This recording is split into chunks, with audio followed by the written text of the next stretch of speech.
Of AlNO3 aluminium nitrate जिसका molar mass 213 है is dissolve in 1 litre of water at 20 degree Celsius. अच्छा, molarity दोनों ही temperature से affect करती है, लेकिन बहुत ज़्यादा टेम्परेचर वेरिएशन हो तब।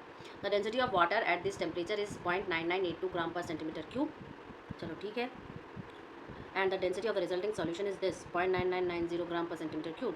Calculate the molarity and molarity of the solution. Question number 25। ठीक है, हमें मोलैलिटी और मोलैलिटी निकालनी है किसकी? एल्युमिनियम नाइट्रेट की, Al की निकालनी है, AlNO3 थ्राइस की। गिवन क्वांटिटीज़ क्या है हमारे पास? गिवन क्वांटिटीज़ है mass of solute, mass of solute क्या है? 100 ग्राम। ठीक है, मोलर मास दिया हुआ है बेटा, मोलर मास दिया हुआ है आपका 213 ग्राम पर मोल। ठीक है, वाटर जो हमें लिया है वो 1 लीटर है। ठीक है, वाटर जो लिया है वो 1 लीटर है। अब डेंसिटी ऑफ वाटर क्या है? डेंसिटी ऑफ वाटर क्या है? वो है हमारा 0.9982 ग्राम पर centimetre cube.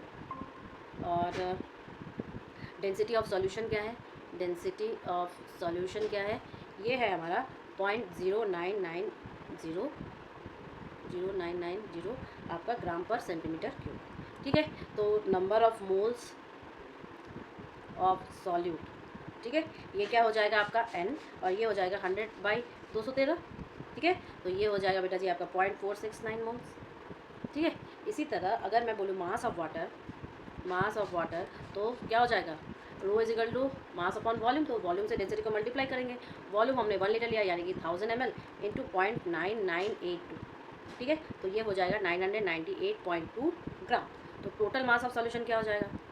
Total mass of solution जो होगा, दोनों का मास प्लस कर दोगे तो 998.2 प्लस 100, तो ये कितना हो जाएगा? 1098.2 ग्राम। तो वॉल्यूम ऑफ सॉल्यूशन क्या हो जाएगा? V is equal to 1098.2, density पूरे सॉल्यूशन का दिया हुआ है 1.0990, तो डिवाइड कर दो, अप्रॉक्सीमेटली आपके पास 9993 लीटर आएगा। ठीक है, क्लियर है। लेकिन निकालना तो हमें क्या है? निकालना हमें मोलैलिटी और मोलैरिटी है। तो सबसे पहले हम मोलैरिटी निकालेंगे, capital M। Number of moles पता है 0.469 और वॉल्यूम हमें पता है 0.9993, तो अप्रॉक्सीमेटली आपका आंसर आएगा 0.471। और मोलैलिटी के लिए मास चाहिए, तो मोलैलिटी, ठीक है, स्मॉल m, ये मास हो जाएगा। तो केजी में क्या है? Mass of solvent in KG, ये हो जाएगा आपका बेटा जी 0.9982 kg। ठीक है, तो मोलैलिटी हो जाएगी आपकी 0.469 डिवाइडेड बाई 0.9982। ठीक है, तो अप्रॉक्सीमेटली आपकी 0.47 स्मॉल। ठीक है, नेक्स्ट क्वेश्चन क्या है? The mole fraction of water in a sulphuric acid solution is इतना। वाटर का सल्फ्यूरिक एसिड में, calculate the molality of the solution, water का सल्फ्यूरिक एसिड में। ठीक है, तो देखो इसको हम कैलकुलेट कैसे करेंगे? बोलेंगे कि भाई mole fraction of water in solution, ठीक है, क्या है? 0.85। अच्छा, टोटल मोल फ्रैक्शन 1 होगा अगर 2 का ही सॉल्यूशन है, तो number mole fraction of H2SO4 क्या हो जाएगा? Mole fraction of H2SO4 in solution क्या हो जाएगा? 1 माइनस 0.85, यानी कि आपका क्या हो जाएगा? 0.15 कि दोनों का एडिशन प्लस होता है। अच्छा, अगर मैंने ये बोल दिया कि N1 जो है number of moles of water है, number of moles of water है, ठीक है, और N2 जो है मैंने बोल दिया number of moles of H2SO4 है, number of moles of H2SO4 in solution. ठीक है, तो मोल फ्रैक्शन ऑफ H2SO4 क्या हो जाएगा? मोल फ्रैक्शन क्या होता है? जिसका निकालते हैं divided by total mole fraction, यही होता है। तो H2SO4 इज इक्वल टू आपका N2 divided by N1 plus N2, यही होगा, यानी कि ये बराबर होगा आपके 0.15 के, ये चीज़ के। ठीक है, ये क्लियर है। अब देखो मोलैलिटी ऑफ H2SO4 सॉल्यूशन मतलब क्या होता है? Number of moles of H2SO4 present in 1000 gram of H2O, यही तो होता है मोलैलिटी की आपका डेफिनेशन। तो मैं इस डेफिनेशन को थोड़ा सा अलग कलर से लिखती हूँ यहाँ पर कि molality of H2SO4 solution means number of moles of H2SO4 present in 1000 gram of solution of H2O, 1000 gram of H2O में प्रेजेंट है, यही तो बता रहा है इसका मतलब। तो हम ये कहेंगे बेटा जी, हम ये कहेंगे कि W1 जो है वो आपका 1000 ग्राम है और N1 जो है वो आपका 1000/18 इज इक्वल टू 55.55 है। ठीक है। तो जब आपको एक का वैल्यू पता चल गई इस इक्वेशन में, जो इक्वेशन हमारा था कि n1 plus n2 equal to आपका 0.15, तो इसमें हम लोग वैल्यूज़ को पुट करेंगे तो n2 divided by 55.55 plus n2 equal to आपका 0.15। अब इस इक्वेशन को सॉल्व करेंगे तो ये हो जाएगा n2 equal to 0.15 n2 plus 0.0025। तो इससे हमारा n2 की वैल्यू आ रही है 9.8 मोलैलिटी। मोलैलिटी पूछा था, मोलैलिटी हम लोगों ने निकाल ली। ठीक है, कैसे निकाला समझ में आ गया ना। चलो, how many ml of 0.1 ml 0.1 molarity आपका HCl are required to react completely with 1 gram mixture of Na2CO3 and NaHCO3 containing equimolar amount of 2। अच्छा, इक्वीमोलर अमाउंट ऑफ 2 बोल दिया इसने, पहले इक्वीमोलर बोल दिया। आप कैसे निकालेंगे, तो इसका मैं एक बार पहले रिएक्शन लिखूँ तो ज़्यादा सही रहेगा आपके लिए। देखो, इसका जो रिएक्शन होता है बेटा जी, अगर मैं Na2CO3 को रिएक्ट कराऊँ HCl के साथ तो मुझे मिलेगा NaCl और H2O और CO2। ठीक है, लेकिन यहाँ पे 2, यहाँ पे 2। ठीक, ओके। फिर NaHCO3 प्लस HCl अगर करूँ तो मुझे मिलेगा NaCl plus H2O plus CO2। ठीक है, ये दोनों मेरा रिएक्शन है, जो उस रिएक्शन के बारे में ये लोग बात कर रहे हैं।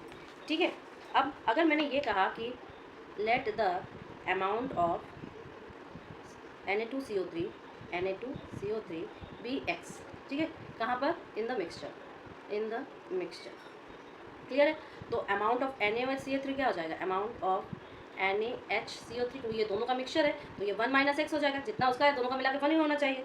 ठीक है, तो मोल्स ऑफ Na2CO3 क्या हो जाएगा, x बाई 106। 106 क्या हो जाता है, मोलर मास, मोलर पहले भी किया है, मास ऑफ आपका Na2CO3, ये है आपका 106। क्लियर है। अब नेक्स्ट मैं कहूँगी कि नंबर ऑफ मोल्स NaHCO3 का निकालेंगे, number of moles of NaHCO3। ठीक है, तो ये हो जाएगा आपका 1 माइनस एक्स अपॉन 84। 84 आपका मोलर मास है, पहले से बता दिया। अच्छा, अब ये बोला है कि दोनों का नंबर ऑफ मोल्स इक्वल है, since both have equal number of moles. ठीक है, तो क्या हो जाएगा, x बाई 106 इक्वल टू आपका 1 माइनस एक्स बाई 84, ये दोनों इक्वल हो जाएंगे। इससे हमारी x की वैल्यू निकालनी है, तो 84x इज इक्वल टू 106 माइनस 106x, दिस एम्प्लॉयज दैट आपका 190, x is equal to 106, this implies that x is equal to 0.558। ठीक है, x की वैल्यू 0.558 है, तो x यानी कि नंबर ऑफ मोल्स था, याद रहे, सॉरी आपका अमाउंट था मिक्सचर का। ठीक है, किसका, Na2CO3 के अमाउंट का। ठीक है, तो इस वजह से जब x की वैल्यू निकल गई तो मोल्स ऑफ SCO2 निकाल सकते हैं, moles of Na2CO3 is equal to 0.558 divided by 106 is equal to आपका 0.00526 आएगा। ठीक है, नंबर ऑफ मोल्स इसका निकल गया। अब नेक्स्ट देखो, बात क्या है, हमें ml निकालना है, वॉल्यूम निकालना है। तो इसी तरीके से हम नंबर ऑफ मोल्स ऑफ आपके NaHCO3 भी निकाल सकते हैं, जो क्या हो जाएगा 1 माइनस 0.558 डिवाइडेड बाई 84, तो ये आपका अप्रॉक्सीमेटली आ जाएगा 0.00528। क्यों ऐसा हुआ, क्योंकि दोनों का इक्वल है, तो देखो अप्रॉक्सीमेटली दोनों इक्वल ही आ रहा है। ठीक है, अब ये रिएक्शंस मुझे पता था कि एक वो देगा दूसरा वो देगा, तो क्या मैं इस रिएक्शन से नहीं देख रही थी कि 1 मोल इसका 2 मोल इसका दे रहा है। ठीक है, या मैं ये भी कह सकती हूँ कि 1 मोल आपके Na2CO3 का 2 मोल आपके HCl का दे रहा है कि नहीं, रिएक्ट कर रहा है कि नहीं। तो मैं इस वजह से ये लिखूँगी यहाँ पे कि कलर चेंज कर दे रहे हैं, हम ये कहेंगे कि 1 mole of Na2CO3 will react आपके 2 मोल ऑफ HCl। ठीक है, 1 मोल Na2CO3 का 2 मोल HCl से रिएक्ट करेगा। इसका मतलब हम क्या कर सकते हैं, कितने मोल से रिएक्ट करेगा, 0.00526 मोल ऑफ किसका, Na2CO3 जो अभी निकाला, रिएक्ट विथ 2 इंटू कितने 0.00526 मोल ऑफ HCl। ठीक है, यानी कितना आप मल्टीप्लाई कर लोगे तो आपका नंबर ऑफ वो निकल जाएगा। ठीक है, इसी तरह पीछे वाले रिएक्शन में देखिए